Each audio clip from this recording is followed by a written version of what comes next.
world is changing, and so does change. But the mind has the potential to capture the changing world and make every change count. At SkillsMindset, the leading global skills, strategy and corporate development company, we believe that the mind has the potential of transforming the man from obscurity to prominence. It's the reason why we make skills our business. At SkillsMindset, we stand for change, for development and for success. We challenge, we inspire and we lead. With SkillsMindset, your limit is just the beginning. Welcome to SkillsMindset. For more information about the great service we provide, please visit our website on www.skillsmindset.com or give us a call on our UK number on 07957 676 193. Better still, send us an email on info@skillsmindset.com. Skills Mindset. Challenging limits, maximizing opportunities.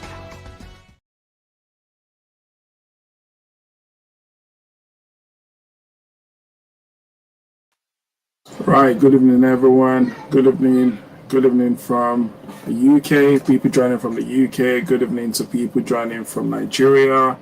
Good evening to people joining from Ghana, people joining from New York, from Dubai, from Australia. And you're welcome to this month's Skills Mindset Masterclass.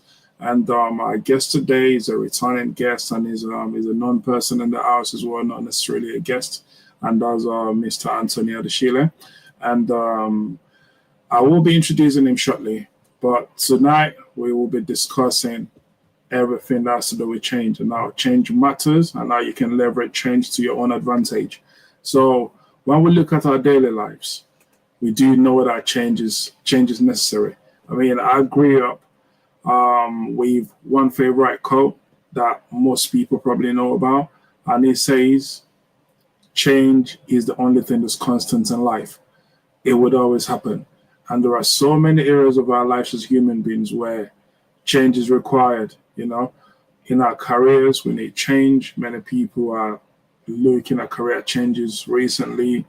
In our finances, we need change. Relationships, change needed. Health, change needed. Even in personal development, we need change. When we look at companies that are thriving in our day-to-day lives, if we look at companies that actually head in blue chips and the likes of that, they are companies that always go through change from time to time. They're changing in strategy, they're changing in vision, they're changing, like there's always something that's always changing, you know, because we're in a world that's very volatile and there's a lot of change that's required. So tonight we will be diving into a masterclass that focuses on how change matters to our day-to-day lives and how we can leverage the changes around us, you know, the changes happening in today's society, the changes that are inevitable, that are happening as a result of circumstances around us, how we can leverage it to our own advantage. I mean, in the past couple of weeks, we've been talking about artificial intelligence, we've been talking about cybersecurity, we've been talking about so many things that has to do with us leveraging things happening around us to our own advantage and using it to our own benefit. So tonight, that is what we'll be focusing on our change matters, and now we can relate this to our day-to-day lives. You know, like when I look at my life as an individual, I could tell you that yes, in the past couple of years, I've gone through so many changes, and even your lives as well, you probably can tell that you've been through so many changes. And in every change, there is always a new beginning. So you might think, oh, is it too late for me to make a new start? Is it too late for me to change? I might just set in my own ways and I can't change. But that is you just not saying the truth to yourself, because you need to have an understanding that as long as we're breathing, as long as we're alive, there is always an opportunity for change, and there's always an opportunity for a new beginning. And I tell you, ladies and gentlemen, uncles and aunties, everybody listening tonight, without change, there is no innovation, there's no creativity, there's no incentive for improvement. So definitely, we need change in every areas of our lives. And there is a massive quote from Mahatma Gandhi. We know who Mahatma Gandhi is. For people who don't know, you can go and research him. He says something. He says, you must be the change you wish to see in the world. I say that to us again. He says, you as an individual must be the change you wish to see in the world. So that means change starts with you. The drive starts with you. The desire, the hunger, the thirst to change and to leverage change, it starts with you as an individual. And I'll tell you, definitely, no doubt, change is the hard thing to do. It's a hard thing to do. And Robin Sharma said something. He says, change is the hard thing to do. At first, change is hard. In the middle, change is messy. And in the end, change is gorgeous. Why is it gorgeous in the end? Because there is always an impact. There's always a change in our lives, and there's always a benefit to it because something will happen. And when you hit the change, it's like going to the gym, right? And I say to us, how does it work out? You're going to work out. When you go and work out, the first step, the strongest instrument in the gym is the door. And what does that mean to us? Like the strongest instrument, the hardest, the heaviest instrument is the door. It's because for you to take a step in the first place and open the door, once you're able to open the door to the gym, then you're going to work out. And that is the step. You need to take a first step towards your change. And eventually, when the change happens, say in the first week of your workout, you feel the pains. In the second week, you notice it. In the fourth week, the people around you notice it. And by the time you get into the sixth, you're not feeling pain anymore. It is now a new thing to you. So tonight, without further ado, I want to invite a guest speaker for tonight. I'm Mr. Antony Adesile. You're welcome, sir. And I know I might not be able to introduce you fully, but Mr. Antony Adesile has been part of SkillsMindset for a long time now, possibly from the beginning. As much history as I know about. He's great partner, great friend, great brother to our host, who is Dr. Gbenga Lawal, who's not here tonight, but hopefully he'll be watching later and we'll do this some justice tonight. But he's a great friend. He's the director of Continent, which is a consultancy company located in the UK, and also with presence in Nigeria and in the uttermost part of the earth, let me say, in different parts of the world. So he's an advisor on new startups, and he's an established business person. He is a consultant. He's somebody you can always speak to with regards to business ideas, strategies, direction.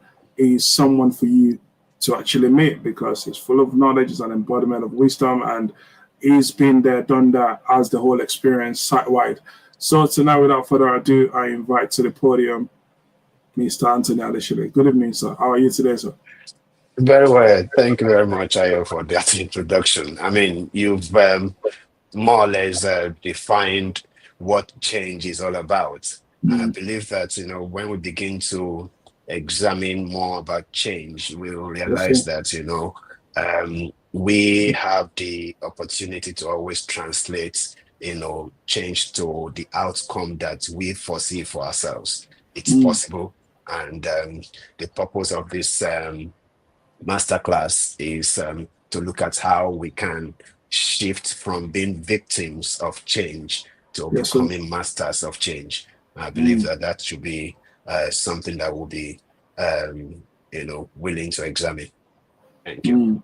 Thank you so much. So thank you so much for coming on board, sir. I mean, I always like to welcome everybody just join. First and foremost, let me welcome people joining. So I welcome our host. He's online at the moment, Dr. Gbenga Lawal, currently in Nigeria. So thank you so much for joining us tonight. And thank you to everyone that will be joining us as time goes by as well. So the first question I'll just be asking tonight, just opening the floor with a question. Why is it so difficult for people, first and foremost, to change? And secondly, why is it difficult for people to move with changes around us and to leverage it to our own advantage, as tonight's topic depicts?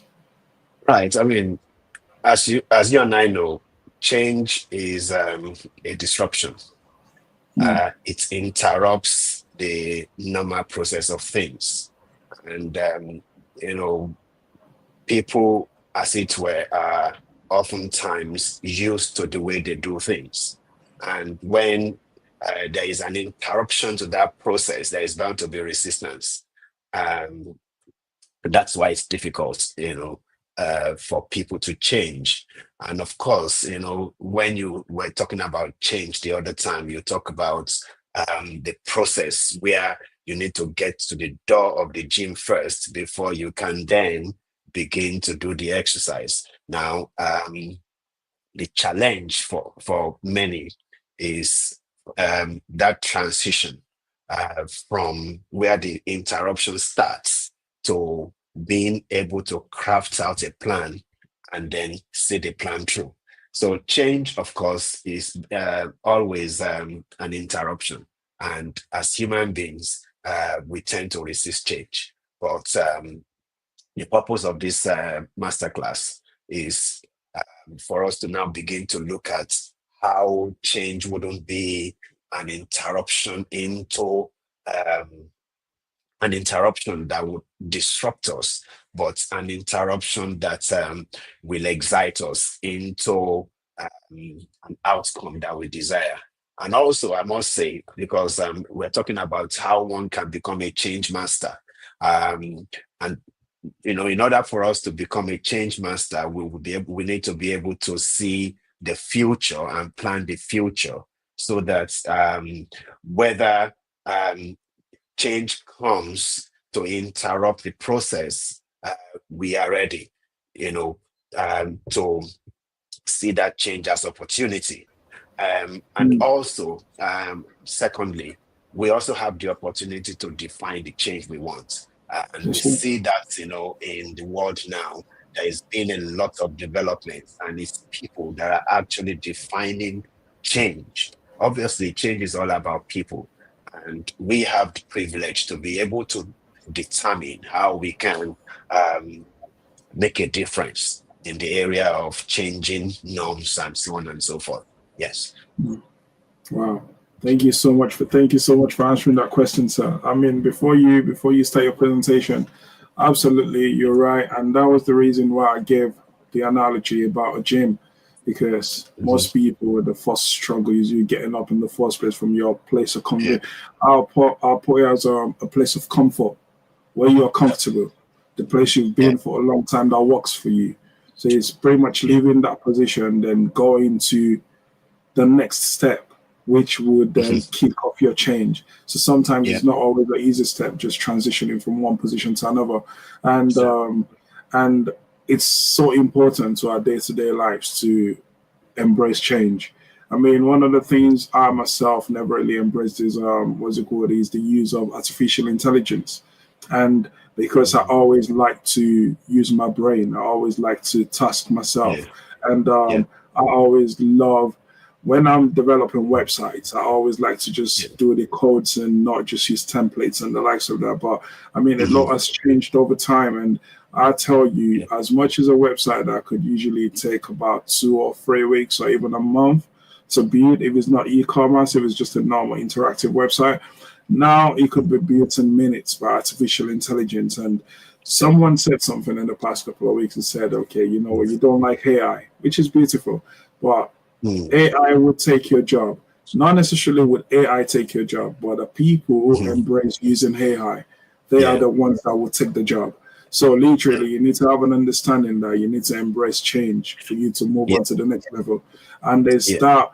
I mean, it takes away a lot of bureaucracy as well. And pretty much there's a lot of things happening around life these days that is changing things and how things work. It's changing processes. It's changing people's financial capabilities. It's changing opportunities out there. It's changing so many things. So literally, tonight, I think is all about focusing on how can we spot these opportunities? How can we spot these openings? How can we see all the changes around us, latch onto them, and then begin to use it to our own advantage? It can be difficult. It can be difficult. I'm not someone who easily wants up to change, but I mean, he's an essential part of life. So he's something that's needed in order for us to move to the next level. And if we don't move, we become obsolete. So when we move, then we see the changes. So from what I said earlier, moving in the first place is difficult. Even the process is ugly, but the end product is beautiful. So tonight, sir, before I keep taking all the time that you've got, I would let you go on with lecturing us and actually teaching us about how change matters, how we can master it, and how we can apply it to our daily lives. Thank you so much, sir. You have the stage, sir. Yeah, thank you so much, Ayo. Yeah, as we've been saying all along, change is more or less a vital part of our lives. We cannot but move with change. when we sleep, by the time we wake up, a change has taken place. Yes, sir. Either, obviously the first thing that we know is that we will become one day older, and that in itself is change. So how then do we deal with the little um, changes that we go through, and not to talk of the massive disruption of of change. How do we deal with it? How do we cope with the changes? And for me, I've always believed that it's important for us to be able to translate problems into opportunities, and that's what life should be about. Because if we focus on problems, um, problems will always bring about ripple effects of more problems and so on, and we That's will right, sir. just continue to drown in that problems and depreciate in value. But That's right. when we learn to translate every problem into opportunities, then we go from there. We change. And when we change, we also change people by our own changes. So I believe that this masterclass will provide us with the opportunity to reflect more on change. Obviously, everyone, I mean, there is no one that does not know about change, because we Yes, sir. experience it every day. But this masterclass is just going to be a refresher, an opportunity to reflect and inspire ourselves towards becoming masters of change. And so Yes, sir. that's the reason why we have this um, title, Change Matters and Masters. Is one thing for us to know about change, it's another thing for us to become masters of change. And of Change. course, this is will help us to leverage change to our own advantage. So yes, change matters and masters. How to make change work to our own advantage. Now, why does change matter? Of course, change matters because change is the only constant thing in life, and making it work to our advantage would make life easier to navigate. Change happens every day. You just talked about AI. AI is an area that many of us have not even scratched the surface of, and even those who are vast in the technology are still scratching the surface. There is a lot of opportunities that AI brings to the way we do things. And of course, with opportunities also comes the disadvantages. And I believe that even now, governments all over the world, people are still trying to grapple with a lot of things about AI, especially the legal area of AI. What are the limits that we can allow, with AI and so on? We see the influence of AI in music industry, film industry, in websites that you just mentioned, in technology, virtually in medicine. Virtually, AI is driving change in every area of industry, and we are all recipients of what AI is doing. So, why does change matter? It matters because it affects us, and if anything affects us, we need to look at how the effect of that change can be beneficial for us, and not for us to be victims. I always like using that word, victims of change, masters of change. And it's important for us not to be victims, because when one is a victim of change, um, it means that the effect of that change has been so destructive and disruptive in the life of someone that the person would find it difficult to rise from that disruption. Look at what is going on in China in the past couple of days. I believe it was yesterday that I was watching videos about the flooding in a part of China that has disrupted, that has led to the evacuation of more than 80,000 families and so on and so forth. That in itself is change, because what that provides is the opportunity for some to be able to look at how they can use that as an opportunity. Some will begin to reflect on how what they can do to prevent such interruption from having such that kind of devastating effects.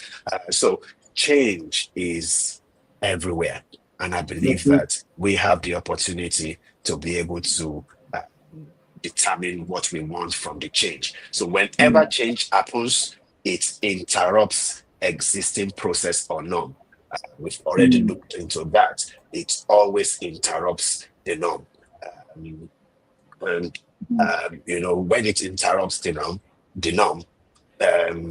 the first thing that we do is to resist. For example, when an employer is when an employer starts a process of reorganizing in the company, the reorganization obviously will have an effect on the employees, and you have those who will be very resistant to that reorganization. For example, the reorganization could focus on the culture within the workplace.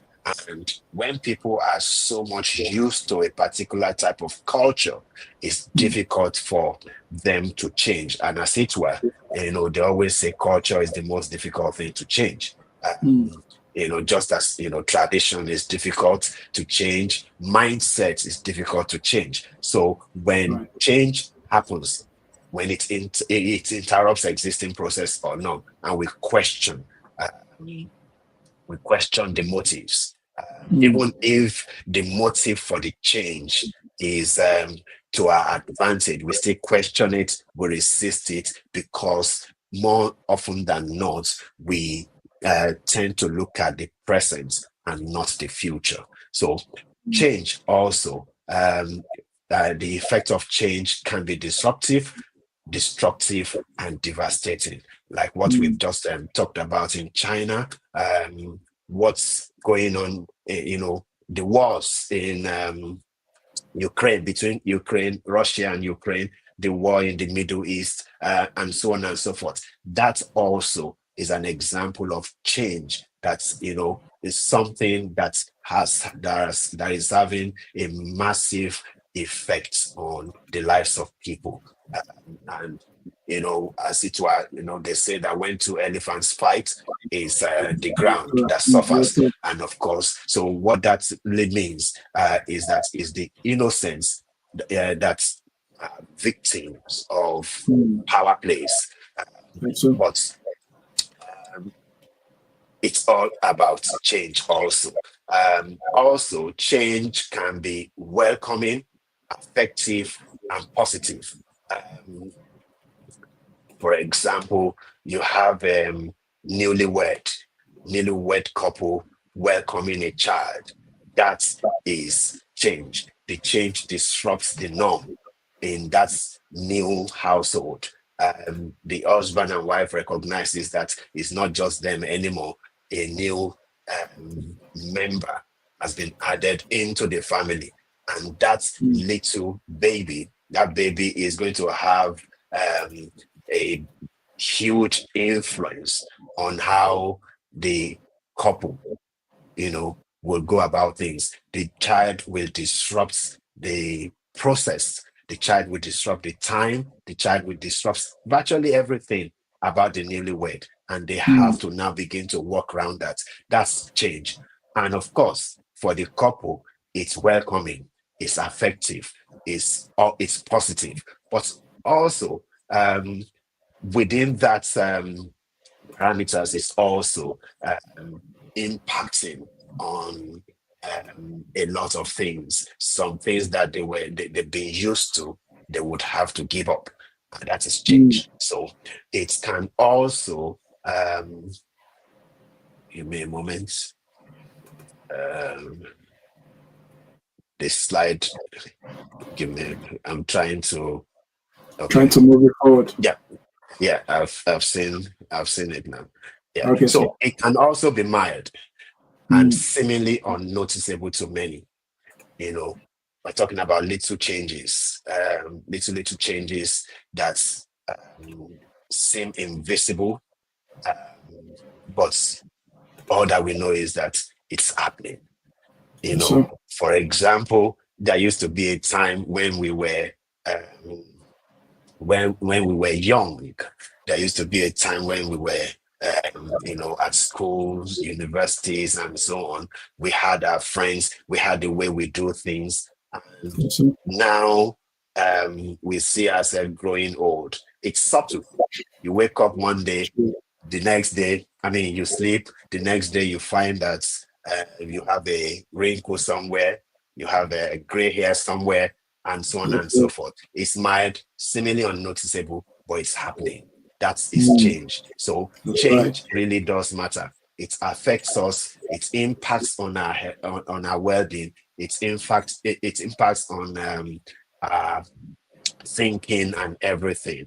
And like I said, the purpose of change with regards to this masterclass is for us to become masters of change, where we Mm, can translate change to our advantage.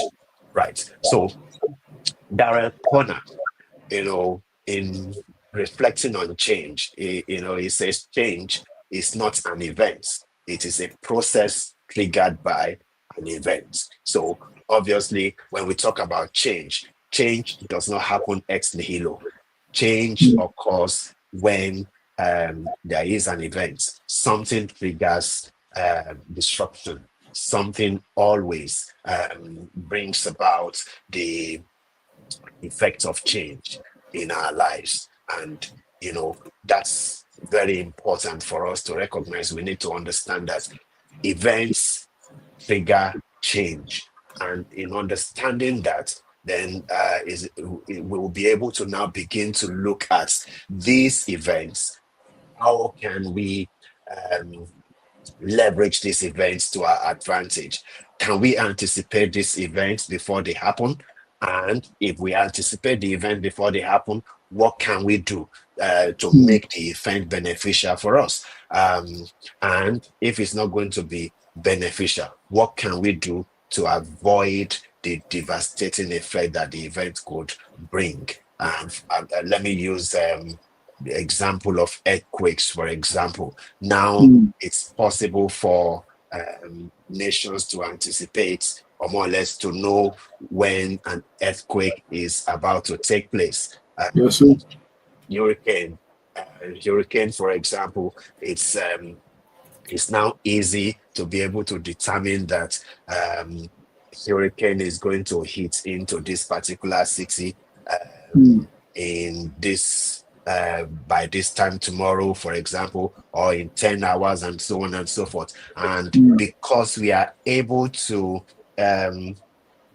able to anticipate, and not just anticipate, we are able to recognize that some things are going to happen through research, through technology, and so on and so forth. Then we can always look at how we can avoid the effects of that event. And so that's also, what change does. Now you now look mm, at within the context of what I've just highlighted, you look at those who are behind the technology, those who are mm, behind the research, those who are driving the changes that will impact on the change that would occur.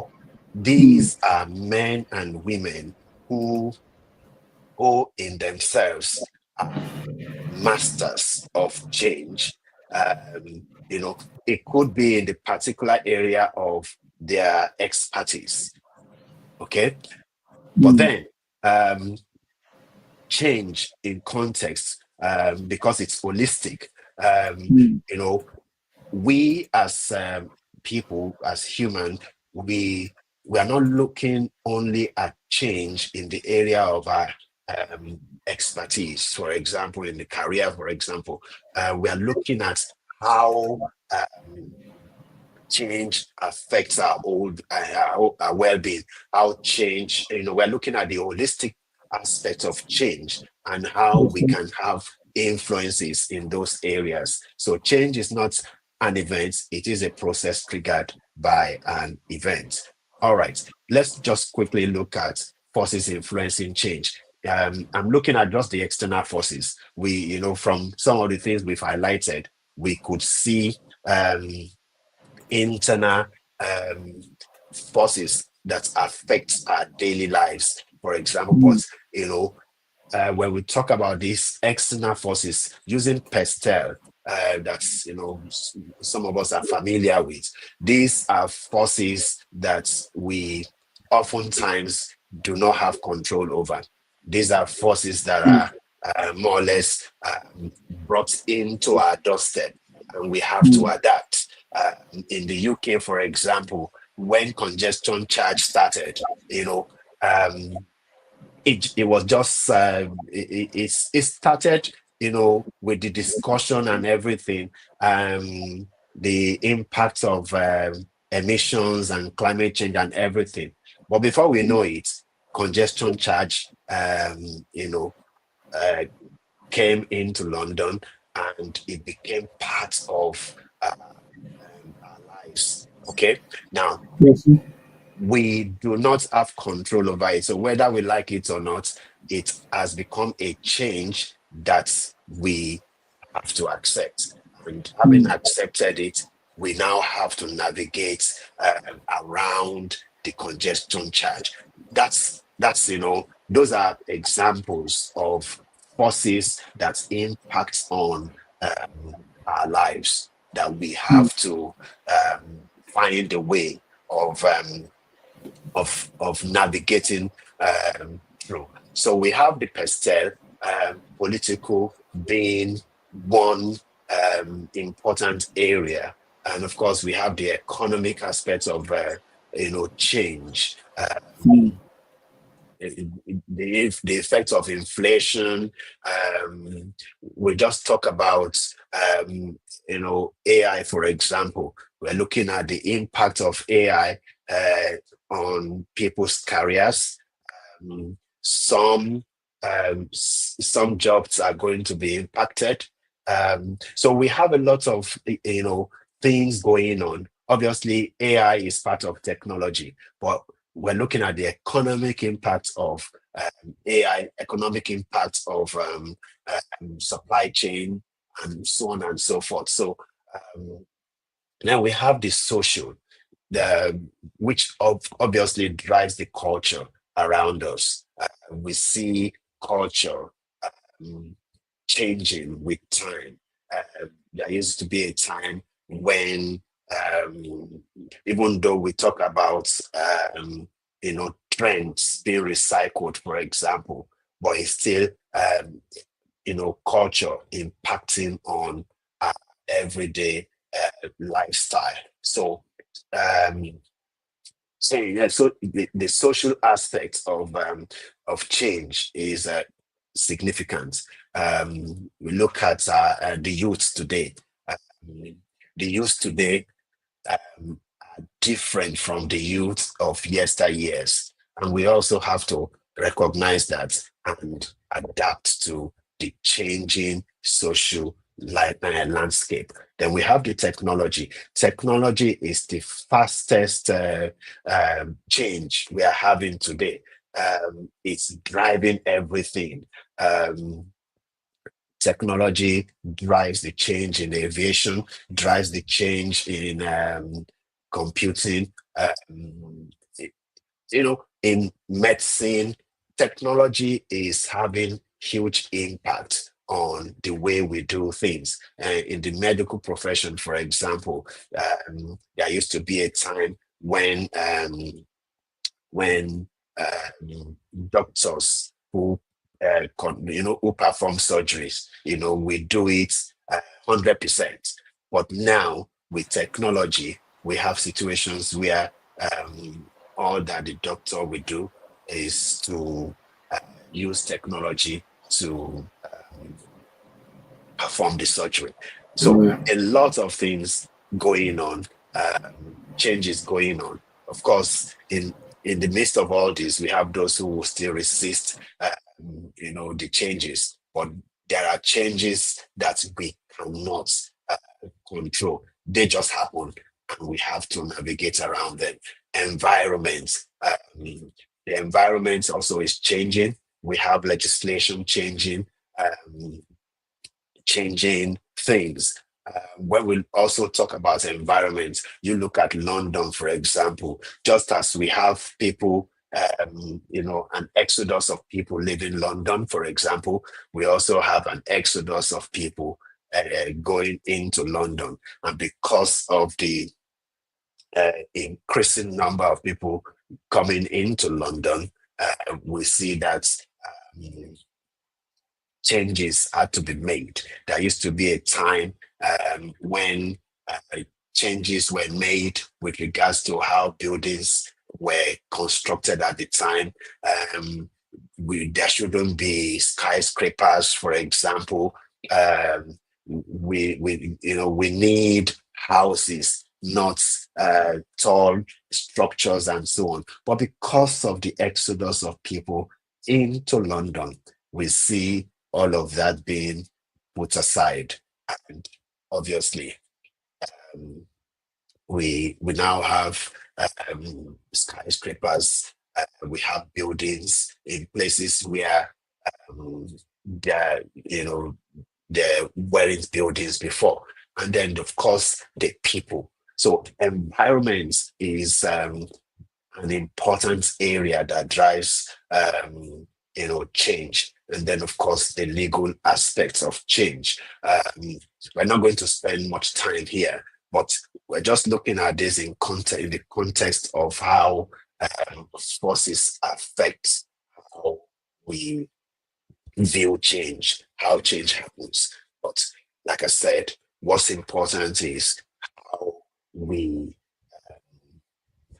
how change, how we can leverage on that change to our own advantage, right? So the change intervention process, before we, start going deeper into change, let's just quickly look at the change intervention process. We've talked about the events that interrupt processes. So here, change happens when an interruption brings about a certain degree of displacement that impacts on the process or normal order of things. We've seen that disruption. But from here, you can see that, we have the event that brings about the displacement. And then we now have two key areas here because we're looking into change matters and how, when there is displacement, when there is disruption, how we can leverage. And that's when the quest comes in. What exactly do we want?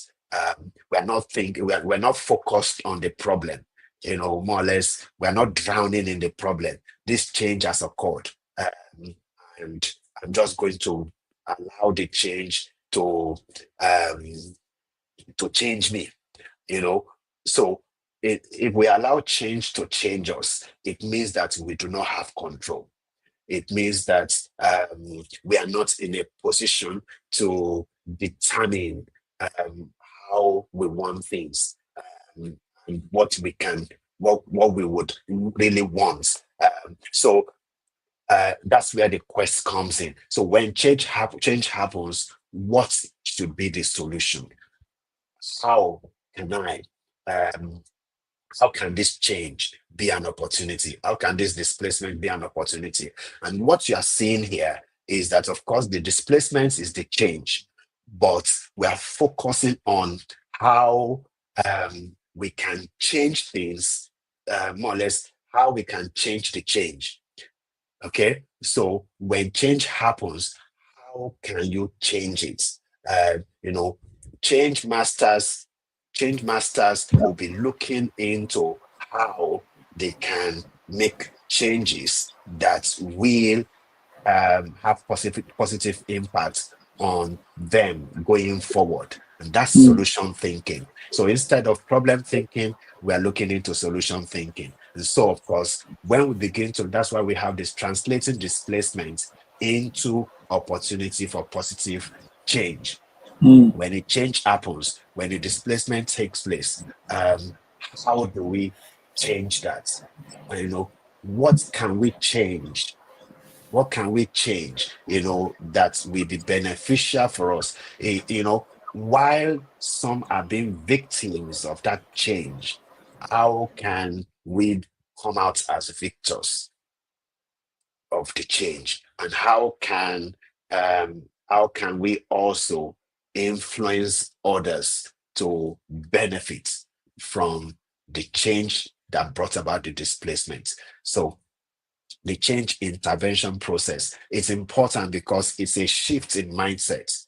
When we understand that disruption do happen, but when it happens, we are in control, or we can be in control. So that gives us, or more or less, that brings us into an advantage where we can exercise that control. But if we do not have that mindset, and we do not have the capability to influence a change, then it means that we become victims of the change, and the change controls the process, we not having the opportunity to control anything. So getting ready for change. Whenever change occurs, there would always be winners and losers, victors and victims. Like I said, the purpose of the masterclass is for us to reflect on how we can be victors, how we can be winners, and not losers, not victims. Um, if um, if change is going to affect us at all negatively, it should not have that devastating effect that we cripple our aspiration. If change has any effect on us, negative or positive, we should be looking into how we can translate that effect into the positive. And of course, when we begin to look into that, and we are in the process of gaining mastery. So change masters make change happen, or successfully navigate the tide for a better outcome. So two reflections here. Change masters make change happen. And what I'm trying to bring across here is the ability to look ahead, and in looking ahead, anticipate change, and begin to look at how we can actually create our own change. We're looking into, we're talking about artificial intelligence. Artificial intelligence didn't just start. It's something that has festered for years. Yes. And then you have people who are determined to see how artificial intelligence can have significant positive impact on the way we do things. So we have people who are committed, some of them looking into the area of medicine, some of them looking into the area of retail, and so on and so forth. So these are change masters. These are people who are not being disrupted, but disruptive. They are disrupting the process. So it's like in the days where when iPhone was launched, iPhone disrupted the process. So while Nokia, BlackBerry, and so on were comfortable in their glory, Yes, sir. and you had Apple uh, building something that's building something that was revolutionary, something that was going to disrupt everything. And so by the time iPhone dropped, it changed everything we knew about using mobile phones. So that was that's an example of change mastery. So people creating change, and but then the second aspect is in the areas where change occurs. When it occurs, how can we navigate the change to our advantage? When we are in a position to do that, it's beneficial for us, it's beneficial for the society. So change masters make change happen, or or successfully navigate the tide for a better outcome. Thank you, And thank you so out, much. Sir. yeah, Sorry to just come in there just to give a bit of a yeah, break. So, thank you so much so far for all the knowledge that you've amassed in us, that you've poured out. But mm, I know he's beautiful, and you're so right about how we have key different players in life when it comes to change. So there are the people who are the change makers, there are the people who are the change embracers, there are the people who will turn a blind eye to change and wouldn't want to like do anything about it. And there mm, are so many players when it comes to change. And I do understand as well that it might be very difficult for some people to move from where they are, from their comfort zone, into something that's different, something that might be life changing. To some yeah, people, change seems like something that's devastating, that something yeah, that's just come to disrupt. From what you said, you used the word disruption. It's come to disrupt our lives, to change our lives. But mhm, like how before you go on, sir, like how can we change the mindset of people? How can you change the yeah, beliefs and the behaviors of yeah, people around us to adapt and to adopt change? Because mhm, when people are mhm, not changing around us anyway, it's going to mhm, impact our own lives too. So yeah, how do we then encourage people? How do we change people's beliefs mm, and behaviors? How do we change their feeling and make them okay. understand the need for change? Yeah. That's why, further in the slide, we're going to be looking at the learning aspects of change, because in order for one to become a change master, Mm, you have to shift into the learning mode. And mm, um, for people, um, we know that people resist change, mm, but they resist the change that they think they have control over. mm, But the change that is forced on them, whether they like it or not, you know they have to look at how to adapt. mm, And human beings have a way of adapting to things. Okay. mm, However, um adapting for change is not what we are talking about, because when you adapt, change has actually controlled the process, mm, and you are more or less whatever you do would be guided by the impact of that change in your life. Okay. But for those who we call change masters, they are not thinking about adapting. They are thinking about changing change. They are mm, thinking about translating the disruption into an advantage. Okay. mm, That's the it starts with a process. I always I like calling it mind shift. mm, You know, mind shift. That very place where you change your mindset mm, into wanting to be better. You change your mm, mindset into wanting to make a difference. You change your mindset into wanting to create change. mm, People do not just create change without cause. It starts from somewhere. It starts from somewhere, and learning has a key part to play there. But before you can go into the learning part of it, it's important to recognize that you cannot learn if your mindset is still within the frame of, the old.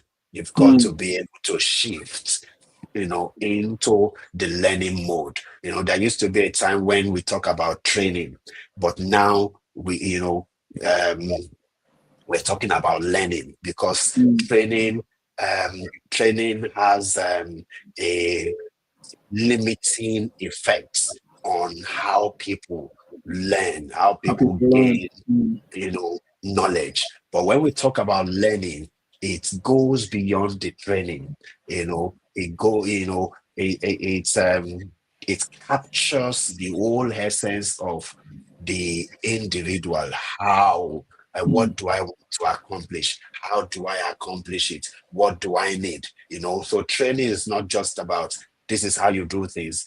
Learning now focuses on the mindset of the person. How do I learn? What do I need to do? Where am I going?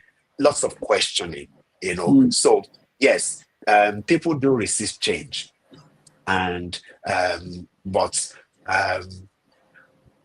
when we have learning opportunities like this masterclass, it helps to spread the the knowledge. It helps to spread the inspiration. Someone may just you know um, be looking to understand something about change, and will not accidentally see this masterclass, for example. And what it's going to tell the person is that yes, you can make a difference. Yes, you can change. Okay. And you can also change people. And of course, how do we change people? Like the question you asked. Let's ask the question this way. How did iPhone change the way people use technology, use mobile phone? Okay. That's a good. So um, the the things that we do has a way of um, changing the way people do things also. So we can be an inspiration. Mm, What we do can be an inspiration. So there that's is a right. whole scenario of ways where people's mindsets can be geared towards changing, and Mm, the opportunity is always there. So yes, what is important first is to have that mindset to be ready for change. That's why we are talking about getting ready for change, so that we are not just losers, we are winners, we are victors, not victims. And then, mm. above all, we are change masters. Yes, sir. Sounds good. Sounds good. So, Thank you so much for that. I think that creates that enlightens us a lot more with regards to yeah, yes, might be difficult for people to embrace change, but the necessities of it and the need for it, whether people kind of like you or not, mindset needs to change. The focus needs to change because the world is changing. And that's exactly. one of the key words in skills mindset. The For world is skills changing. mindset. So Yeah, so the world is changing, and we need to embrace the change. Obviously, there will be yeah, areas of change that are not necessarily great, but we're talking about the most positive aspects of life where change positively impacts us all. Let me not even force that on people because just saying it positively impacts us is a subjective thing because for some people it might not be they might not see as positive. But at this yeah, point in time, I think it's very relevant for us to just embrace, for us to see the positive aspect, for us to see the potential that change is going to bring if we step in the direction in which it's pointing us. Because yeah, whether we like it or not, the world we're in today is volatile. So there's a lot of changes going on around us. And we don't want to be the last to jump on the bandwagon because if we do, I mean, from what you said, sir, we see we see that like different parts of the world, a lot of people use an iPhone as an example. People have taken iPhone usage to the next level. Like they love the camera quality. And I was still discussing with a friend of mine yesterday. He was just asking me, I think he relocated to the UK probably less than 20 years ago, and he was asking me like I was here like about 20 years ago. How did people navigate through the UK when there was no GPSs on your phones? There was no TomToms. The only thing Yeah. that was available was you just word of mouth asking someone, how do we travel? Yeah. Like if I Yeah. get lost in London or somewhere in Birmingham, how do I Yeah. move down? You know, he was just asking that Yeah. question. I was like, when you look at the trends of things, there's been you just word of mouth asking someone to buying the A to Z from your next convenience store, maybe Tesco, Sure. Sainsbury's, or corner shop. And then from Mm. there, you had the TomToms come into perspective. Then from there, even when the mobile phone came into perspective, there was no GPSs on them as well. Sure. Then you had Sure. GPSs, then you needed data. Then data was Yeah. about 500 megabyte, which finishes off in less than Mm. half an hour. And then, so what do Yeah. you do at that point in time? That you add Yeah. unlimited data. So a lot has Yeah. happened over time, and now people Sure. from the big cameras, people are not using iPhones to shoot short videos, to do skip making, which is Yeah. generating thousands and hundreds of thousands of money for people. So yes, Yeah. definitely a lot has happened over time, and Yeah. some people have used technology to their I would say the disadvantage of others, while some people Mhm. have used it to their own advantage. So I think it's more of we're seeing the change and we're just picking which one mainly applies to us and how we can Yeah. just exploit that area. Because when I'm talking about internet technology, now you see a lot of people, a lot of countries, developing countries, third world countries, where there are no job opportunities. Where I wouldn't say no, I would just say the job opportunities are they're a bit lower compared to in other areas of developed countries where people can easily get jobs and the likes of that. And some people have been tagged as lazy, especially in Nigeria. And you see them now; they've gone into content creation, and people have made a lot of money from creating content. And it's more like when the change came over, some people were against creating content, but now we can see like a lot of people are diving towards that part. A lot of people are kind of moving in that direction, and everyone these days wants to be a content creator because they've seen how much money that is creating for Yeah. people, and they've seen Yeah. how the algorithms are pushing people's videos, people's feeds into different parts of the world, and inspirations are being received. So yes, sir, it is beautiful. But I'll Yeah. let you go on so I don't take your Yeah. time. I But yeah. just before I go on, I just want to also quickly say something there. Yes, you see a lot of people going into content creation. Um, and the when it comes to change, Hmm. um, the danger the danger is not recognizing that change is constant, okay, and not move with change, not move with time. All right. So a lot of people are using, I mean, they are into content creation, they are making money now. And it's just like who moved my cheese? Okay. The thing about who moved my cheese, the anecdote that there was about cheese located somewhere. Actually, I think it was part of a research that was done at the time. You have the cheese, and then you have mice coming, because they found this um, huge supply of cheese. So every time they went there, they found cheese, okay, to eat. And, so it became a go-to place for every mice. Um, Word spread and increased number of mice going to eat cheese. All right. However, gradually, the, the quantity of the cheese um, started declining. All right. Now, some mice recognized earlier, okay, they recognized early that this cheese that everyone um, more or less came to would finish soon. And if the cheese finished, what's gonna happen? So what did they do? They started moving on to look for more opportunity or other opportunity, look for somewhere else they can find food. All right. So while they were doing that, obviously some of those who were used to eating the cheese there would see them as, what's wrong with them. And it's possible that while these people, this group of mice, uh, was looking for alternatives, they could actually be going hungry until they would find the next cheese. Next All right. cheese. Yes, yeah. Right. But the problem for those who remained here would be that by the time the cheese finished, there will be nowhere else to go. Right.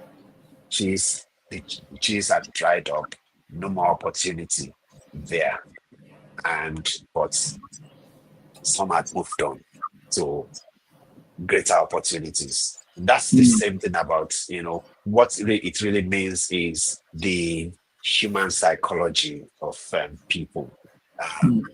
When something is popular, we all go there and we get comfortable there. That's the whole idea of change and resistance to change.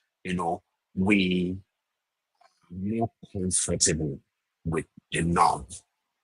We don't want the norm to come to an end. So as long as we enjoy, the norm, it's fine. But what happens where the norm is disrupted? It leaves many as victims. So that's why we're talking about the potential of, us being victors and not victims. And that means that we've got to have the foresight. We've got to be able to anticipate change before it happens. When we anticipate change before it happens, we are able to now look for solutions that would be beneficial for us. And we could also, make change happen that will interrupt the existing norm, like Apple did. Sometimes you ask the question, what can I do to change everything? It's like burning the house down. When you burn the house down, you are leaving everyone stranded. But, while most people will be stranded, those who had anticipated the occurrence of such would have, come up with An options. alternative. Exactly. And of course, that becomes an opportunity for them. So change masters and masters make change happen or successfully navigate the tide for a better outcome. Right. So are you ready for change? William Sloane Coffin, it says here, a capacity for anger is very important because if you don't have anger, you will begin to tolerate the intolerable. If you do not get angry, you are probably a cynic. And if you lower your quotient of anger at oppression, you lower your quotient of compassion for the oppressed. And this is about, you ask the question, how do, people who are resistant to change, how do you convince them to change? Or how can people, get to the place of wanting to change? That's where the anger comes in. Anger in this context, we can say is, the level of dissatisfaction. Okay. When change brings a man to the level of dissatisfaction where he is desperate, Okay, where he becomes determined to change the trajectory of his life, her life, then change will begin to. That's why this change formula from Richard Beckard and Wendy Pritchard, Changing the Essence. I read this book decades ago, I believe, when I was in the 90s, I believe. And one thing that's struck me, obviously they referenced they also referenced the book, and I believe one of them was the author of the book they referenced on this. One of the things that struck me is the response to change, the attitude towards changing. And so you have C here representing change, and then in brackets you have A plus B plus D, where A is the level of dissatisfaction with the status quo. Okay. And then B, desirability of the proposed change or end state. And of course, that's where, when you are dissatisfied, you ask the question, what do I really want? Okay. What do I really want? How practical is it? Do I really desire it? How desperate, am I to get it, and so on and so forth. So, and then you have the D, practicality of the change. Is it practical? Is it achievable? When we look at when we ask ourselves that question, is it achievable? If it's achievable, then how do I then make it happen? Okay, so here, and then of course the X is the cost of changing. And according to the co-authors, factors A, B, and D must outweigh the perceived costs for change to occur. So more or less, A, B, and D must be greater than the X, which is the cost of changing. The expensive X. Yes. So, and of course, when we talk about cost of changing, we are not looking at monetary terms now. No, I understand. So I'm just saying, even the desire to shift alone is quite costly. Sure. In terms of immaterial feeling, that kind of thing. Exactly. Every attempt to change will cost us something. Even where someone says, all right, I'm going to dedicate maybe 10 minutes a day to read a book. The 10 minutes you commit is going to disrupt something. It's going to cost you something. Okay. But the benefits, the advantage that it brings outweighs the cost. So every little change we make has a beneficial advantage. All right, it would have a beneficial advantage, and as these authors, as they say, it has to outweigh the cost. So the question then is, how desperate are we, and how hungry are we? Just as William Sloane Coffin said, a capacity for anger is very important, because if you don't have anger, you will begin to tolerate the intolerable. We talk about Nigeria, for example, where you have lots of content creators and so on. But when you look at the background of these people, many of them, before the opportunity came to them, many of them had no hope. There was, for many, it was even difficult for them to earn a living, no jobs, and so on and so forth. But then the opportunity came, and the level of anger, the level of dissatisfaction made them to commit to gaining the necessary skill sets to become content creators. That's right. Compare them with developed countries youths like them in developed countries who do not have that level of dissatisfaction, obviously the productivity is going to differ. So, but that does not mean that people in developed countries do not also have the advantage to be better content creators. Obviously, they have. But you see, the culture differs, the challenges differ. But what is important is the hunger.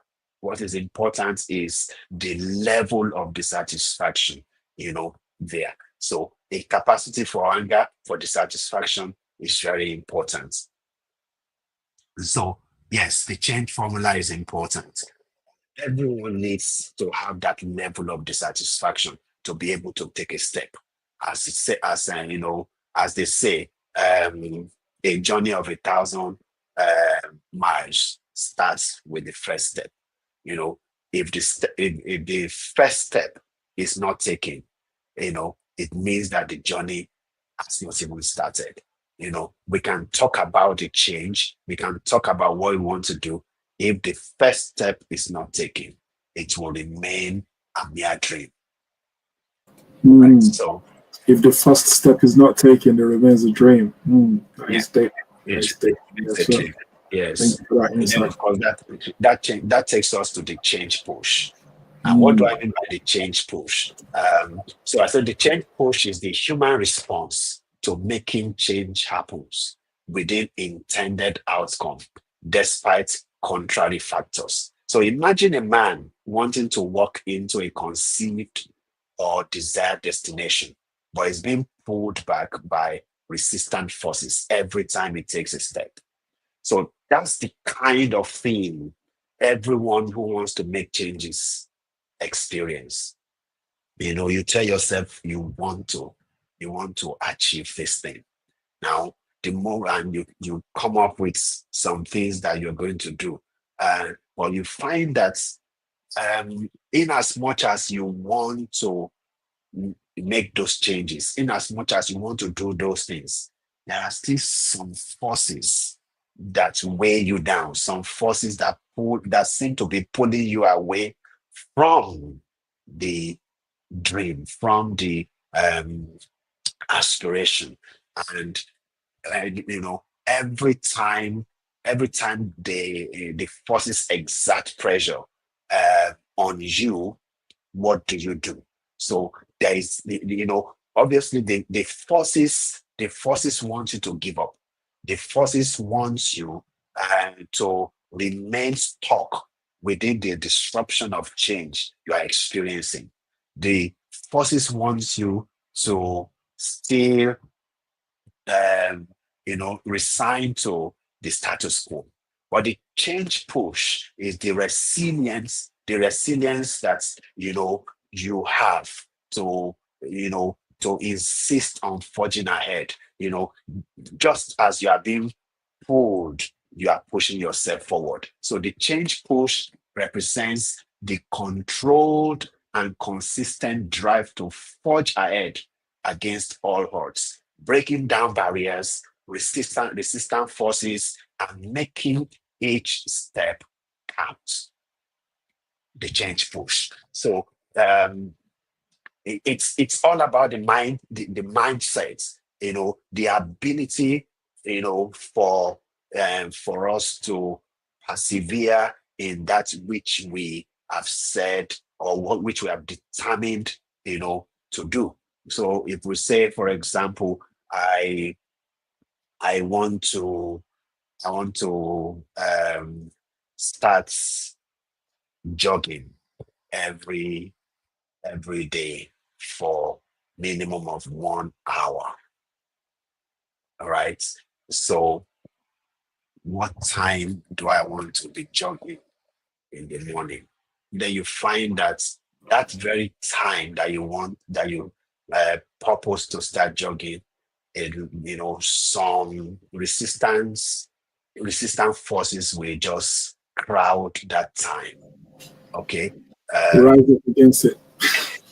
Exactly. So that's when maybe a phone call comes, or someone wants you to do something and it looks very immediate. So you have the factors, or even your body may tell you, uh, you just need to. I don't think I can. All That right. is what I was going to say. Like the voice within, which is always the loudest, probably be telling you that, you know Exactly. what, I can't kill Exactly. myself. Like literally, I Ex- can only, you Yeah. know, yes. Yeah. So you need to then have that mindset to push, to push yourself away from whatever is pulling you. And that's why I use that word, the change push, because we all need that, you know, we need that resilience. We need that push to be able to make necessary changes. Without it, we will still remain in that status quo. Then we have this change convergence theory. Obviously, I'm not going to dwell too much on this because our time is already fast spent. I But spent. yeah, you understand that behind every change that is going to happen is a perceived vision. Mm, All right. So um, within the vision, of course, you have the desired outcome. What do I want to achieve? What do I really want to do? And then, of course, you have the planned process journey. And then you have the planning and implementation process. This is the vision that drives all this. And of course, what that means is that you see a future. You see a future, and then you craft out plans towards actualizing the vision, the future. All right. So the future becomes your outcome. And of course, on the other side is the divergent forces, the resistance, more or less the resistors, the things that we want to um the things that would want to um truncate whatsoever you plan to do, the things that will tell you it's not possible, the things that mm, will tell you you can't do it. And then of mm, course we look at pestel the other time. yeah. It could even be pestel, external forces and so on. And that's Mhm. why you have on the other hand, so you have the planned process, um, the planned ones, and then because I can't say it properly, just give me a moment. No, it's Yeah. fine. So So you have you probably need to make it bigger. and then you have the new realities. Okay. So with the Mm, planned response, it's what you plan to do, what you plan to achieve, you know. So you've already made your vision clear. You have the desired outcome, you have the process and everything, and you are about it, more or less the planned response. You are about it. So you have it, and the convergence there is where your plan meets the resistors, mm, and when they all come together, what will mm, be the new realities? The new realities is important, and it's what we really want, to we want to achieve here. We want to be able to achieve the outcome we desire for ourselves. So yes, um, change convergence theory is all about um, how we when we are confronted with resistors, with divergent forces, and so on and so forth, when we get to that critical point where it looks as if you can't go forward, what do you do? You know, mm, do you go back, or do you persevere? Do mm, sometimes some things you've worked for over time will look as if it's going to be rendered useless. What useless. do you Mm, do? You know, it's all about that response, the mm, new realities you can create for yourself, being a master of your plan. How do you navigate to be able to achieve your desired outcome? So it's mm. important, critical, and that's why change, is a learning process. Again, Richard Becker and Wendy Pritchard, you know, they talk about change, Mm. in a learning process. So change is a learning process and learning is a change process. So Right. in order to change, you have to learn, you know, and when you learn, You change. you change, Mm. So it goes both ways. Change gives us the opportunity to come up with outcomes Mm. that we hitherto wouldn't have thought about or even planned. You see that sometimes, you know, disruption forces people To to change. Mm. make better judgments, Mm. to aspire for greater things. When one is in the place of in a state of status quo, Mm. aspiration is limited.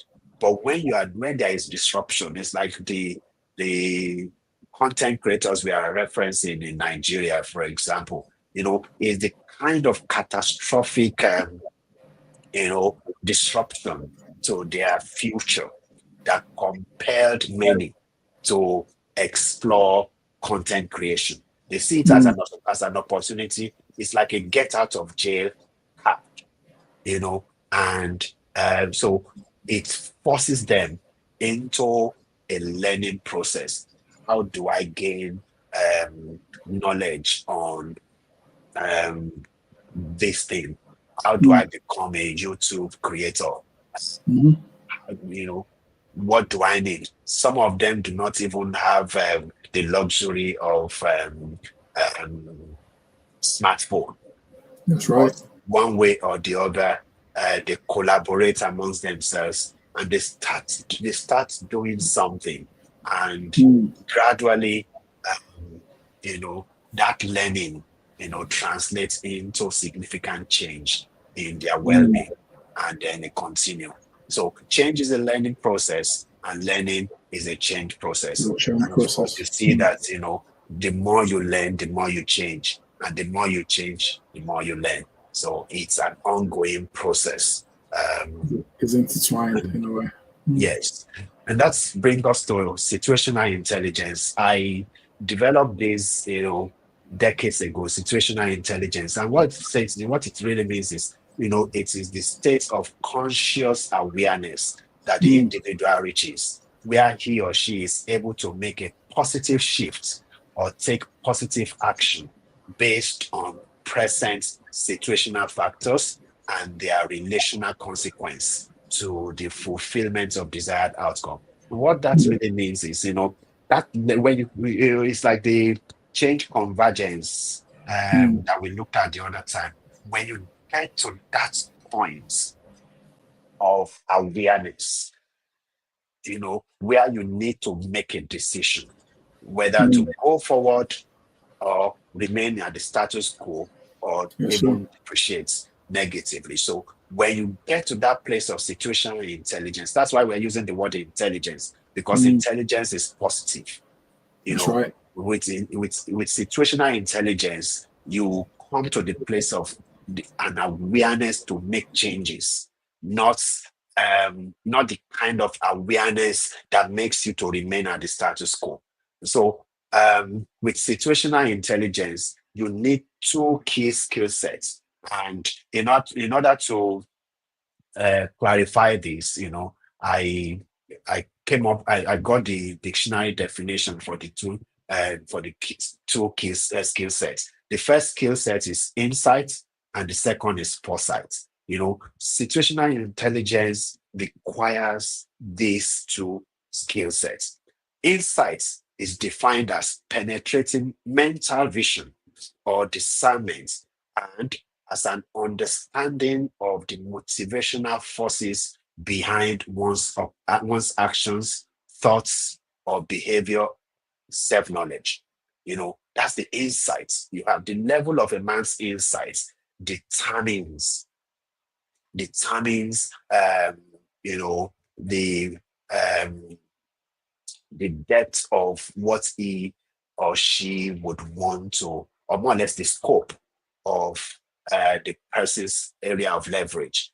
Foresight, defined as the act of power of foreseeing, prevision. Prescience. Prescience use brief bullets, discuss details verbally. Didn't get that properly.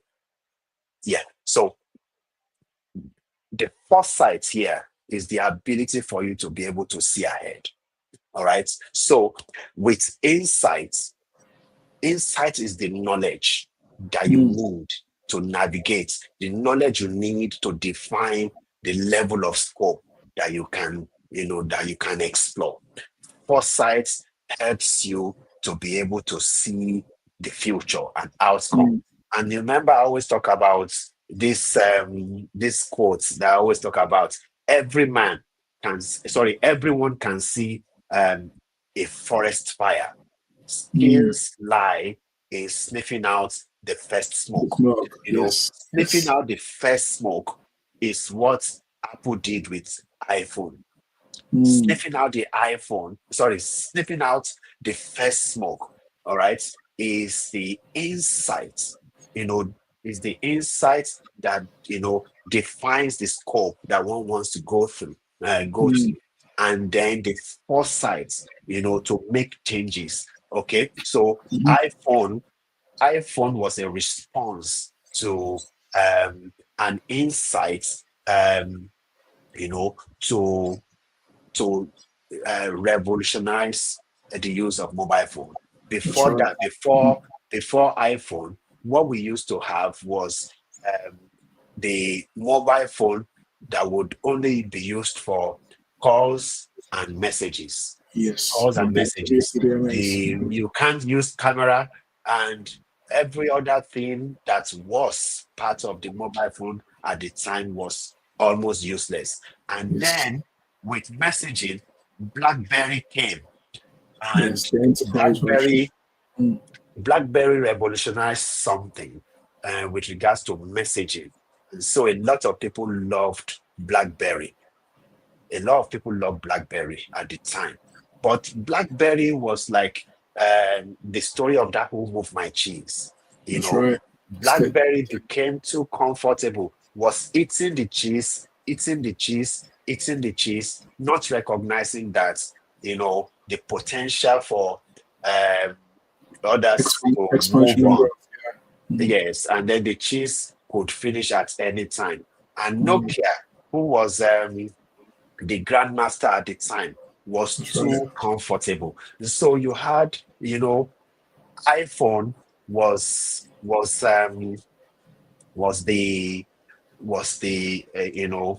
the secretly developed disruption that brought down the whole house, at the time.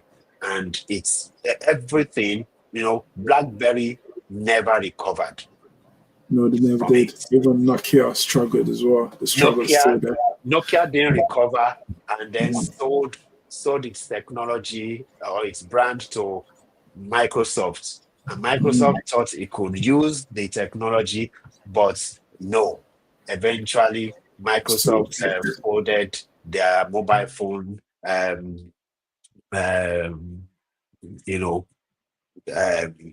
I can't remember what they called their mobile technology at the time. So it now became iPhone, Samsung, and of course, Google came up with The Pixels. Google came up with the technology that all the other mobile phones are using. What is it called now?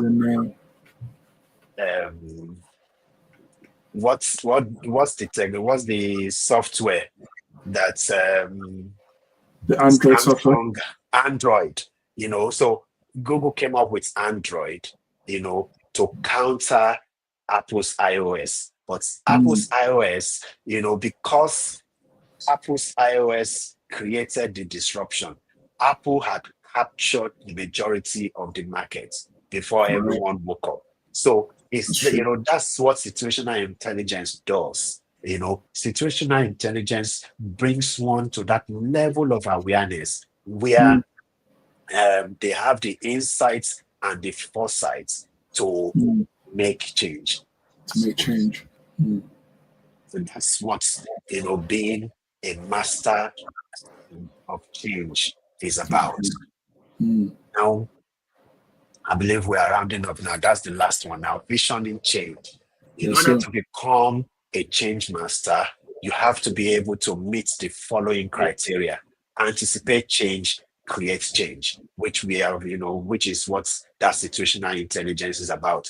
Being able to anticipate, being able to create. And of course, in order to do that, that brings us to the question you asked about, how do you have people who are resistant to change? How do how do they shift? I use the word shift mindset. How do they Mindset change. shift to, so how do they shift to become um, from being victims of change to becoming masters of change? Change. That's where the visioning process, which involves 4 key learning phases. With these 4 key learning phases, I believe that they are learning phases. There's the mental aspect of learning, because before you arrive at that place where you tell yourself I can, you would have gone through a thought process, a learning process, that's a level of awareness, situational intelligence that we're talking about, a level of awareness that will give you that confidence that you can. Then, of course, when you come to that mental phase of, being able to change something, being able to make change, being able to change with change, and so on. Then the next phase is the direction phase, where you are asking yourself, okay, where and how? What do I really want to change? How am I going to change it? And so on and so forth. So the direction phase is where you are trying to find your way. You are trying to see what level of change you can actually make. And that's where the content creators that we talked about, coming to that level of awareness and then asking themselves where. And of course, what they've understood is that do what everyone does. Do what everyone does to make money. So they are doing what everyone does. They are making the money now, but doing what everyone does can be an immediate intervention. But the Not sustainable. second phase will be for you to begin to think about how can you differentiate? I mean, how can you differentiate yourself from the lot? How can you stand out? What's your unique offering? Which was what Apple did, which is what Samsung also does. Of course, Samsung used the opportunity of iPhone, because I think they had some inside knowledge of the iPhone, because I think iPhone needed them to To be the develop some cameras. things. Yeah, to be the Exactly. cameras, apparently. Yeah. So they had their own knowledge there. So yes, the direction phase is important, and then of course the planning. It's not just for you to have the direction. So when you have the direction, then the planning comes in. What do I need to do? What skill set do I need? What tools do I need? And so on and so forth. And then you put all those things in place, and then you move to the next phase, which is activity. That's actually doing it. And you find that this is like a wheel, it's an ongoing process. It's a learning thing. So that's why I say that the vision process involves 4 key learning phases, because it's a learning, it's a learning phase. When you come to a level of awareness, and you work on that awareness, you gain more awareness, and so it continues. your mental phase increases with the level of success you are achieving, the level of knowledge you are gaining, and so on. So direction also increases. That's why you find that, the iPhone is always, Apple is always increasing. They're always the forefront. Yes, the iPhone. So it's always defining. So every time, every year that iPhone is going to launch, everyone waits. They want to see the next level The of next change technology that is that's going coming to through. Yes. change the landscape. So yes, this is how we can move from being victims to become masters. So To become master change change. matters and change masters. And Here we change. are. We can leverage change to our advantage. Thank you. Thank you so much for that. So that is very insightful, and I tell you, I've taken a whole lot from everything you've spoken about today, with regards to change management, with regards to what we need to do, with regards to becoming a change master rather than remaining static. So yes, we do have a lot of questions that is going through mind at the moment, and from my perspective as an individual, I think a question I've got for you first and foremost before we go ahead is you brought up an analysis about change and pretty much the strategies, the A plus B plus C greater than X, which is the cost of Yeah. change. And when I look to those, I think for myself, a question I'll be asking is pretty much around the cost of managing change, So we talked about change, and I'm just thinking about the cost analysis now, because when we look at our day-to-day lives, from what we've how we opened up the floor tonight, definitely there are so many life-changing questions that we need to ask, and people are probably asking themselves right now. Both people are on this masterclass and people who are not on the masterclass. Everyone is probably going through some sort of self-questioning time, asking myself, what do I need to do if I need to grow? What do I need to do if I need to move on to the next level? There's a lot of reflection, you know, there's a lot of discussions within that is going on, and we asking ourselves like about the potential change in my life. What things do I need to consider? What questions do I need to ask myself about my current state? Like, I have a desired future. What steps do I need to take to bridge the gap between now, which is the current situation or current status quo from what you said that I am right now, to the place I desire to be.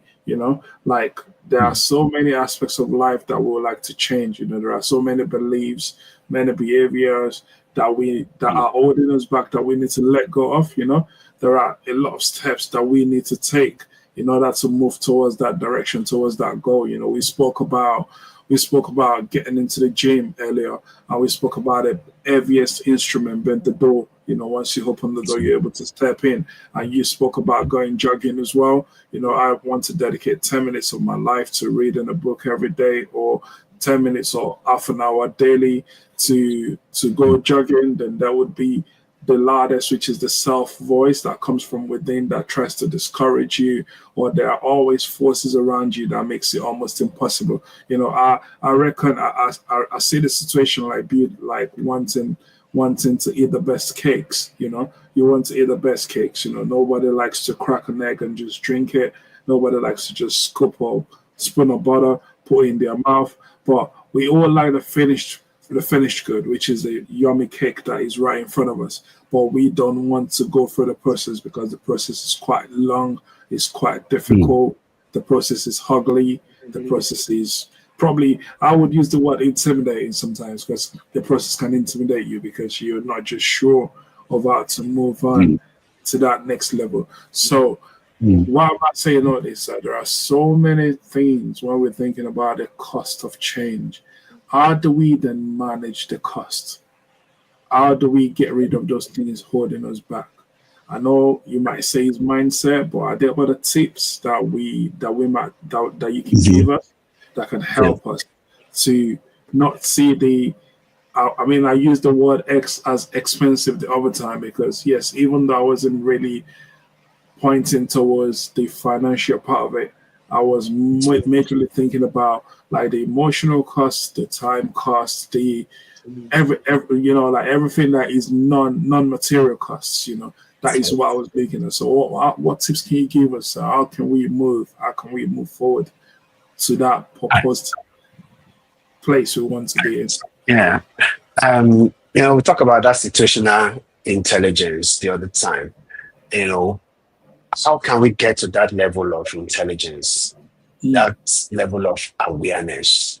Obviously, it starts with the mindset, and that mindset is where we make a decision Mm, to want to change. So you have someone who has been in the status quo for some time. And of course, this is also an opportunity to say that it's never too late for anyone to start anything. mm, One can be 60 years old, you can start something. You can be 65 years old, you can start something. People that's right. always have opportunities to start something, you know. But in order to get yourself to that level where you decide that yes, I have to, I need to, I want to. Okay. Mm, Um, One would have to get to that place where you are really, really dissatisfied and you want to change. You want a change. You want a shift. Okay. As long as one is content, you know, um, contentment, um, even though is it's a value that we must have. Okay. Now it's also important for us to recognize that contentment does not mean that we cannot aspire. Okay. mm, Contentment contentment only brings us to the place of rest, the place of assurance. Okay, where you are mm, assured of yourself. All right. It also opens up the potential for you to be greater, to be better. All right. mm, Um, so that's why I want to use that word contentment, because if you are content with where you are, then you would not in any way think of aspiring. But mm, aspiration is critical. So when you come to that place of awareness where you recognize that, um, I am more than where I am. mm, I am more than what I've got. I am more valuable than my perceived or um, my present state, my present condition. Okay, I want more, and I can gain more. All right. So mm, that's the very first step. All right. The very first step is the level of, mind shifts where you tell yourself, I mm, want a change. I want to change. All right. So when you overcome that, you know, because it's a battle that everyone has to overcome, to mm, arrive at that conclusion. Not everyone has the luxury of getting to that place. All right. mm, I've been in situations where um, I train, I work with a group of unemployed people, you know, um, that was at a time years back. I worked with them for some years, and mm, every time, every time you bring the level of aspiration to them. I remember at mm, the time I would say, all right, let's do an exercise. And I would group them, put them in groups, and I would say, all right, imagine that you have a promise of maybe 100,000 pounds. Okay, if you are able to come up with a business idea, um, that would be workable, practical. Okay, now these are some of the exercises that we'll bring up at the time. But during discussions, you have some of them who will tell you, Anthony, look, I don't want to be rich. Anthony, I'm okay with where I am. That's receiving the benefits I'm receiving, uh, is fine with me. I don't want any other thing. Okay. So for such a person, um, that's the limit of their contentment. That's the limit of where they see themselves. Okay. Not beyond the benefit they're receiving. So it speaks to a lot of people today also who depend on benefits, not because they cannot get a job, but because it's free money, and it allows them to just do whatever. So the aspiration is taken away, and that's one of the danger of the benefit system. Now, of course, the benefit system, it's good in that it provides a temporary phase for someone in need to navigate until he or she is able to get something, get a job or career or business that will, now help him, help her, So it's a good thing, but for most people, the benefit system becomes a system that drags them lower and lower and lower into obscurity. Yeah. So mindset starts with the mindset. Now, what happens after that decision? That decision is the first step. The next phase is where you now ask yourself, what do I need to do? What do I need to do? What do I need? So you talk about the cost. What do I need? Okay. Before you can even think about what you need, you have to be able to come up with what you want, the outcome. You can't put the cart before the horse. You've got to first define where you are going, what you want. What's your outcome? What's the future that you see? So that's the visioning, the foresight, and the insight. So can you see a future beyond where you are? And because if you are going to build a future, you've got to be able to see the future. Okay, so people who make change, people who are masters of change, they plan. And in order to plan, you've got to have an outcome. So with the outcome, you are now able to count the cost, because now you know what you are looking for.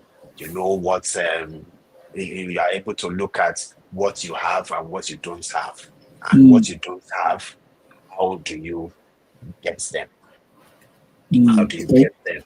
If it has to do with cost, then you look at, okay, if I can't get it, if I can't, purchase it, for example, how can I still have access to it? How can I have access to it? So can I partner with someone? Can I outsource it? And so all these things, all these issues, contributing factors. They are contributing factors. But you've got to clarify the outcome, the future, before you can count the cost. Okay, so that's where the desirability of the proposed change or end state. So you are able to see the future. And then the practicality of the change. Is it practical? So how is it practical? Can I get the necessary skill sets, the necessary tools, and wherewithal that I need? And um, if I don't have access to it, where can I get it? Where can I get them Who from? has it? And so on and so forth. So we need to be in a place where we are asking these questions. And as we are asking the questions, the intelligence, the situational intelligence that we have will help us to be able to come up with options towards achieving what we want. You talked about exactly. You talked about skills mindset the other time when you were introducing. Of course, I and Gbenga Lawal, we've been together from the start of skills mindset, from the time the name came up to the registration and everything. We've been together, and long before skills mindset even started, we've been together on this learning and skills development. Yes, we've been together on this since the 90s. So it's not just something that we started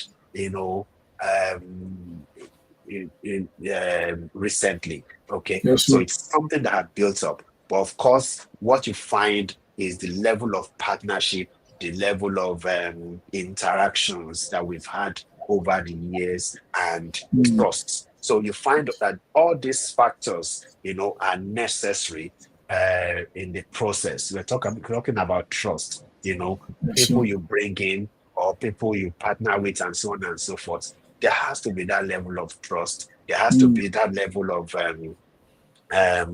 partnership, and so on and so forth. So yes, there are a lot of things go into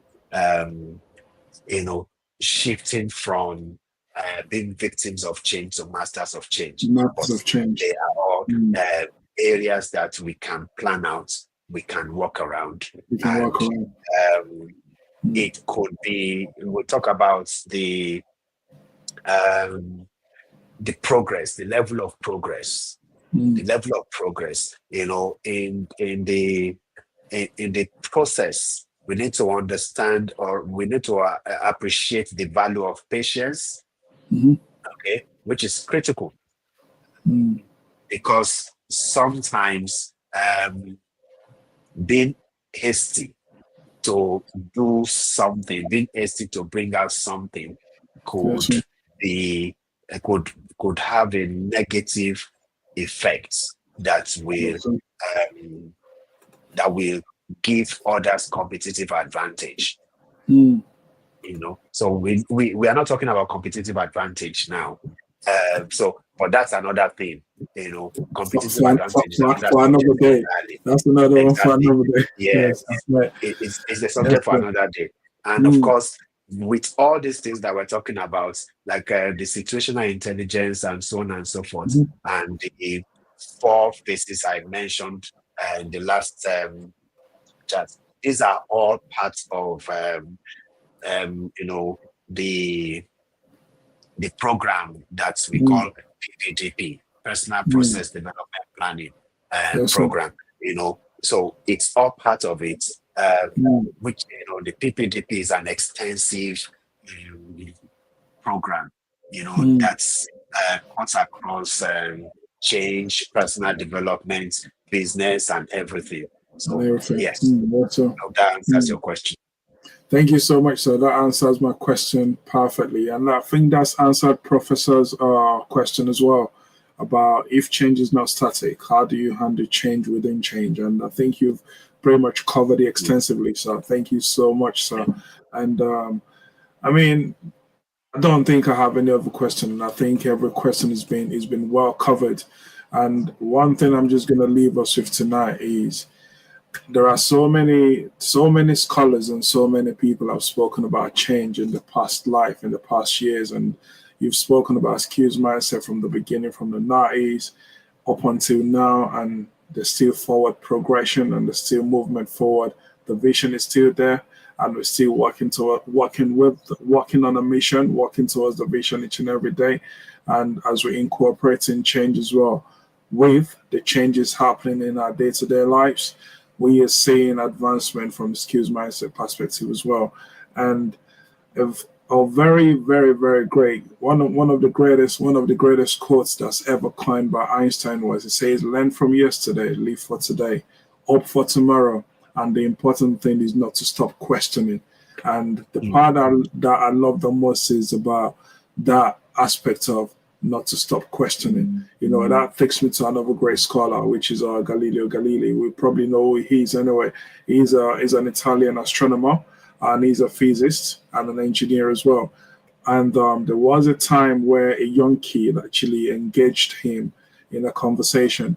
And the young kid said, like, "Why are you still reading and you're over 70 years old? The way you look over 70.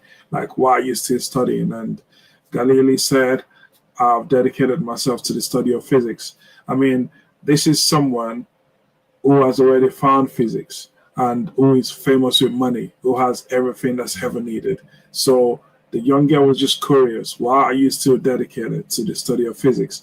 And he's like, "What else can you wish for in life? You have everything." And then Galilei said to her, "The day I stop studying and aspiring is the day I become obsolete." So life is always volatile. Life is always changing. So I keep studying to remain relevant.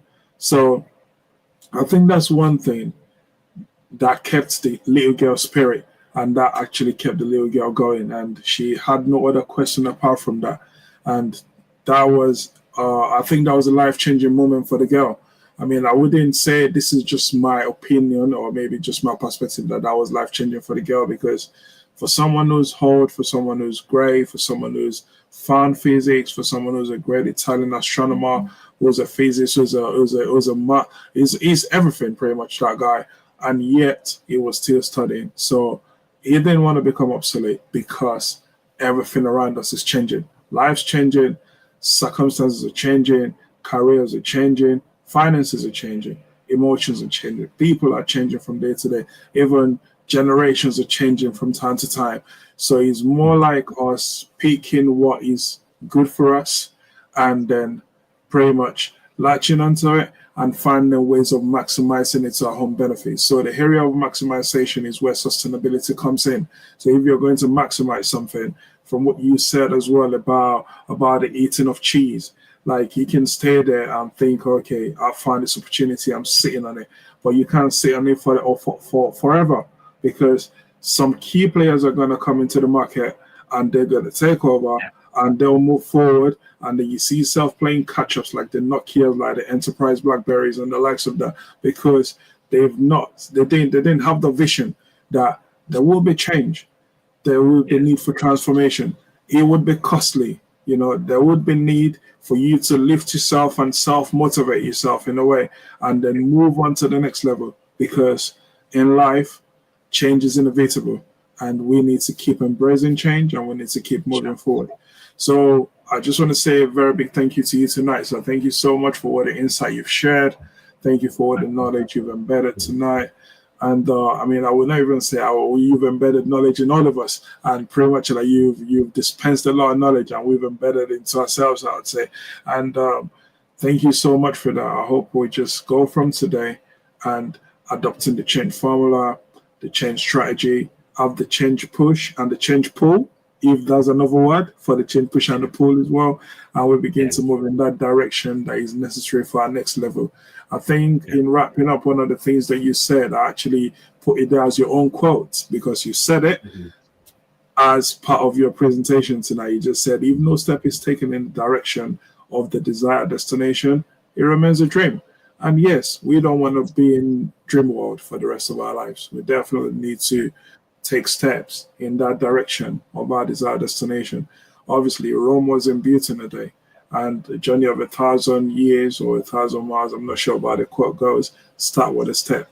So I'm encouraging every of our listeners tonight, every of our viewers tonight, and everybody that goes back to watch this masterclass on our channels on YouTube, on Facebook, on LinkedIn, to always take that step. Just take that step. Take that step, because when you take the step, you can either fail, and if you don't fail, success. Even if you fail, you take another step to try again. So before you know it, you will need to take a million steps before you actually hit the dream. So let's just keep moving. Let's keep progressing. And failure is another learning phase. It's another learning phase as well. So failure is another reason to change. And that alone is key. You know, that kind of reminds me of the guy that created the fluorescent. I keep reading his story. Sure. They keep saying he tried the first time, failed, second, third time. Up until the 10th time, he still failed. I think he passed on the 11th try or something like that. He never gave up, and we enjoy light bulbs today, you know, and the big lighting. So please, everyone, let's go out there from today, embracing change and becoming change masters. You know, don't just be a freeloader. You need to create change yourself so that others can latch onto it and they can move forward and advance life. And thank you so much, everyone, for tonight. It's been a pleasure. Sorry it's taking longer than expected, but I mean, there's nothing such as too much time when you're dispensing knowledge and you're embracing knowledge, because I mean, it's forever. It's a forever thing, and it would help in our next step towards our next destination and towards the direction we desire to go in and towards the destination we desire to get to. So thank you so much for tonight. And sorry, so just before we go, do you have any final words for people that you just want to give just in about 1 minute to wrap up? Yeah, just to say that, I mean, change is possible. We can all be change masters. And, you know, it always starts with that first step that we mentioned earlier. And also, obviously, whatever a man can conceive, he can also achieve. So when we conceive the big idea, the possibilities there to achieve it if you follow due process. You follow due process. Thank you so much, sir. So once again, thank you for tonight. We've learned a lot and we are taking a lot on with us.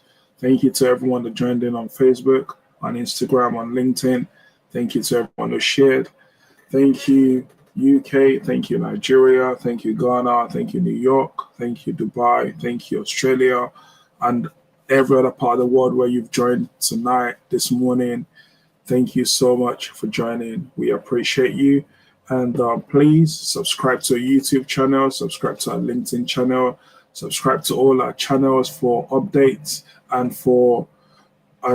pretty much for updates, and to also rewatch everything that we've been talking about tonight. Is quite important for you to go back and latch into these things, because it would help you in your next step of progression. So until the next Skills Mindset Masterclass, my name is Hayo Aribi, and a big shout out to our main host as well, who's not here tonight. He's engaged, but Dr. Gbenga, Lawal, thank you for the platform. Thank you so much as well, Dr. Antony and Adesile. We're giving you the honorary doctorate on Skills Mindset. So thank you so much for tonight, sir. It's been a pleasure just sitting there and learning from you. So until next time, everyone, thank you so much and have a wonderful night. The world is changing, and so does change. But the mind has the potential to capture the changing world and make every change count. At SkillsMindset, the leading global skills, strategy and corporate development company, we believe that the mind has the potential of transforming the man from obscurity to prominence. It's the reason why we make skills our business. At SkillsMindset, we stand for change, for development and for success. We challenge, we inspire and we lead. With SkillsMindset, your limit is just the beginning. Welcome to SkillsMindset. For more information about the great service we provide, please visit our website on www.skillsmindset.com or give us a call on our UK number on 07957 676 193. Better still, send us an email on info@skillsmindset.com. Skills Mindset. Challenging limits, maximizing opportunities.